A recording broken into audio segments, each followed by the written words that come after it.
Hello दोस्तों, welcome back to the another video of Ramsan tutoring. So दोस्तों, आज finally हम लोग का ये लास्ट क्लास होने वाला है company accounts and financial statement के रिगार्डिंग। हम लोगों ने हमारे चैनल में कंप्लीट पार्टनरशिप का थ्योरी कर लिया था और साथ ही साथ आज हम लोग financial statement and company accounts के रिगार्डिंग भी कंप्लीट थ्योरी को कर लेंगे।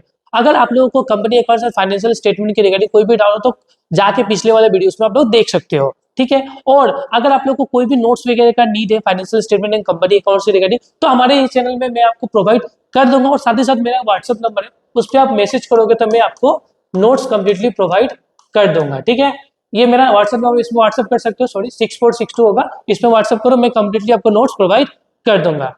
सो फाइनली आज के धमाकेदार सेशन में स्टार्ट करता हूँ। जो आज हम लोग पढ़ने वाले हैं 4 1 मार्क्स के क्वेश्चंस के बारे में financial statement and company accounts के रिगार्डिंग। तो सबसे पहला भैया क्वेश्चन कौन सा आने वाला है? Discount on reissue of forfeited share cannot exceed the amount receive on forfeited share.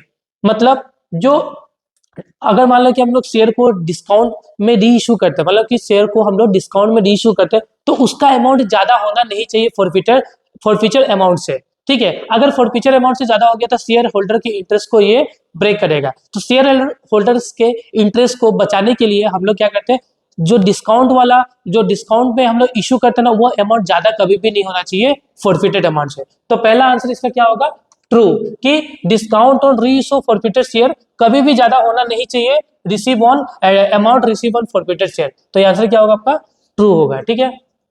In portion of the capital which can be called up only on the winding of the company is called. मतलब ऐसा capital का कौन सा हिस्सा होता है जब company बंद होता है तो भी हम लोग उसे मांगते हैं, तो उसे हम लोग बोलते हैं रिजर्व कैपिटल। मतलब रिजर्व कैपिटल को कभी भी कंपनी मांगता नहीं है, उसे तभी मांगा जाता है शेयर होल्डर से कि जब कंपनी बंद होने वाला होगा तभी मांगा जाएगा, ठीक है।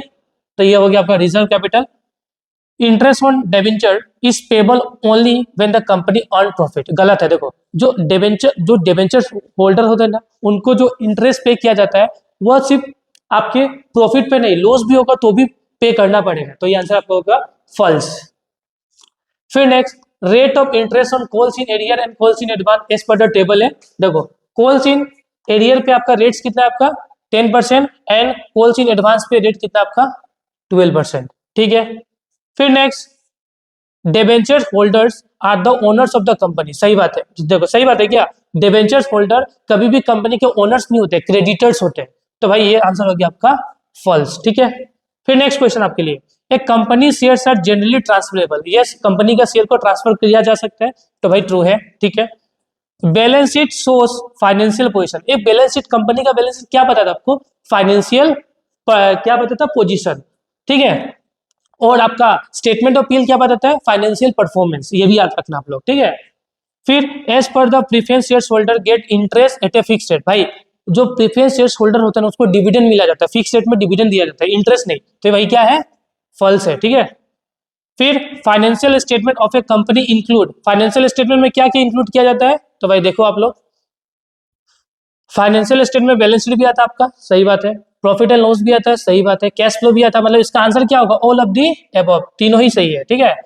Debenture holders are the creator of the company. सही बात है, डिबेंचर होल्डर ना कंपनी के क्रिएटर होता है, ओनर नहीं। तो ये बात भाई सही है, ठीक है। फिर एक company can issue share at a discount only only if at least 1 year has been कि आपका elapsed since the company become the entitle to a commence business. मतलब डिबेंचर आपका एक कंपनी शेयर को डिस्काउंट में तभी इशू करता है जब तक कंपनी के 1 साल ना हो जाए, ठीक है। 1 साल होने के बाद वो कर सकता है, ठीक है। फिर financial statement of a company include summarise report of record facts. ये आंसर होगा, ठीक है। इसमें बहुत सारा आंसर है, लेकिन आंसर क्या होगा? Summarise record of recorded facts, ये पता था आपको।